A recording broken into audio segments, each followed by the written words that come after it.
আমরা এমন রবের বান্দা যার কাছে কোনো কমতি, আমরা এমন রবের বান্দা যিনি দিতে কিপটামিও করে, তো পাই না কেন? নেওয়ার মতো নিতেও জানি না, চাওয়ার মতো চাইতেও জানি না। যখন হাত তুলি আল্লাহুম্মা আমিন,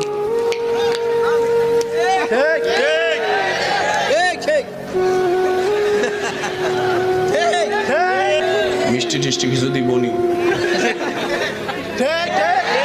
আবার চাইতেছে কেমনে করে, আল্লাহ আল্লাহুম্মা আমিন, আল্লাহ আমার এটা দাও, ওইটা দাও, ওইটা দাও, ওইটা দাও, ওইটা দাও, একটা লিস্টি কইতেছে, এইটা দাও, ওইটা দাও, ওইটা দাও, ওইটা দাও, ওইটা ওইটারও বাড়ির মাইয়াটা একটু লাইন করে দাও।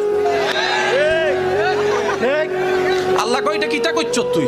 আল্লাহ দোয়া করছি, আল্লাহ কই এটা দোয়া নি, এটা দোয়া নি। এইভাবে দোয়া করি, আবার 3 মাস 4 মাস পরে যখন কিচ্ছু পাই না, আবার আমরা কই এত করে চাইলাম আল্লাহর কাছে, আল্লাহ আমারে দিল না।